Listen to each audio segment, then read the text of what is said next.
Pangrukti ari-ari.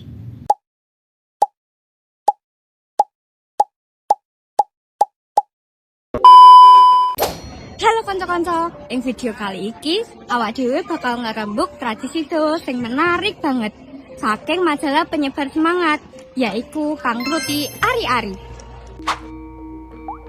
Wong Jawa percaya yen ari-ari iku dudu mung sisa kelahiran, nanging dianggap sedulur kembar si bayi. Wonten sebutan kakang kawah adi ari-ari sing tegese air ketuban iku kakang lan ari-ari iku adi. Carane ngrawat ya mboten kena sembarangan. Nah, pripun to tata carane? Nah, kanggo warga sing manggon ing tanah darat, ari-ari umumnya dipendam ing jero lemah cerak omah. Carane, ari-ari diresik-disik, terus dilebokake kendil sing wis dialsi godhong sentik. Ing jero kendil diwenehi umbah rampe kaya tel kembang boreh, telinggo bengle, uyah krosok, beras abang, landom utawa jarum. Sakwise siap, kendilnya dipondong bapakne si bayi karo dipaingi. Terus ari-ari dipendam ing cerak omah minangka donga lan bentuk rasa hormat. Beda cerita, yen warga manggon ing pinggir kali kayatan Bengawan Solo. Ing mriku ari-ari boten dipendem, nanging dilarung utawa dilebok ing kali. Sing unik sing gawa kendine yaiku ibuke si bayi.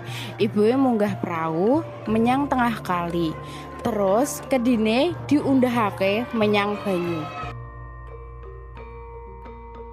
Alasan tunggal tapi masuk akal.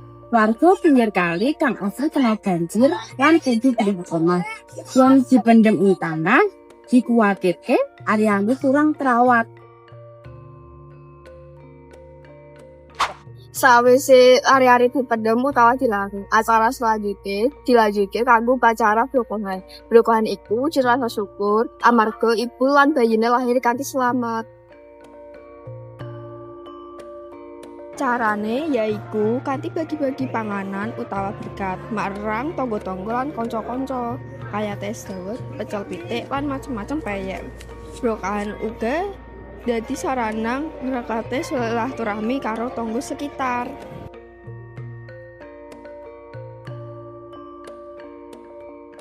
Lepas tali pusate bayi wis ucul utawa upat puser, wonten tradisi unik liyane. Ing wengi pas puput puser kasebut, bayi boten kena disalahke ing kasur. Bayi kudu dipangku sewengi natas. Gentenan karo bapak ibu lan keluarga liyane. Miturut kapisayan Jawa, pas puput puser iku akeh marabaya utawa gangguan sing ngintai bayi, mula kanthi dipangku lan dijaga kanthi dumadi. Bayinya bakal kerasa aman. Seliyane dipangku, ing ngisor kasur utawa longan uga ditata debok sing ditancepi dolanan saka piring, payung, lan bendera.